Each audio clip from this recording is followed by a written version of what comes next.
ভাই 10টা মিনিট সবাই একটু পিছিয়ে থাকেন ভাই। ফাইনাল কি আপনারা এই জায়গাগুলো খালি করেন না।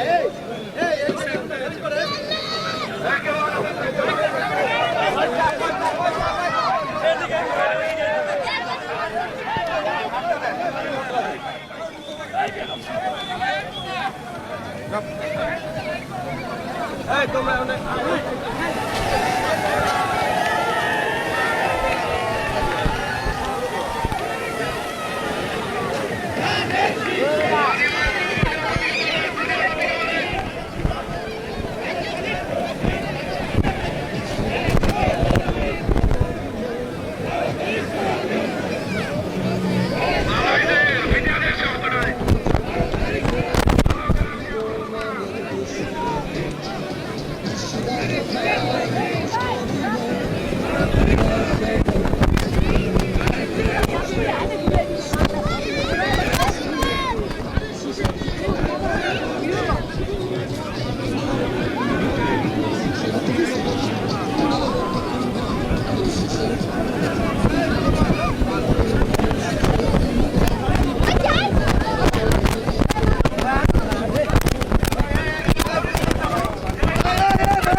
ধূপখোলা ময়দানে আমাদের নেতা দেশনায়ক তারেক রহমান উনি জনসভা করতে আসবেন।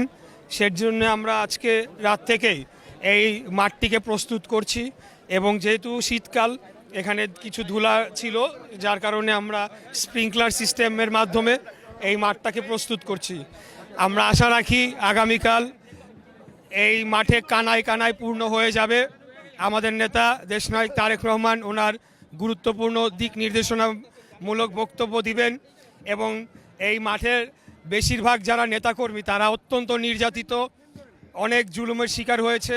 কেবলমাত্র আমাদের নেতা উনি আমাদেরকে অনুপ্রেরণা জুগিয়েছেন এই আন্দোলন চালিয়ে যাওয়ার জন্যে। তাই আজকে আমরা ভাষায় আসলে বোঝাতে পারবো না যে এই দিনটা আমাদের জন্য কতটুকু আনন্দের এবং গুরুত্বপূর্ণ, কারণ উনি আমাদের এই মাটিতে আসছেন। তো এইটাই আর কি বলতে চাই। ধন্যবাদ।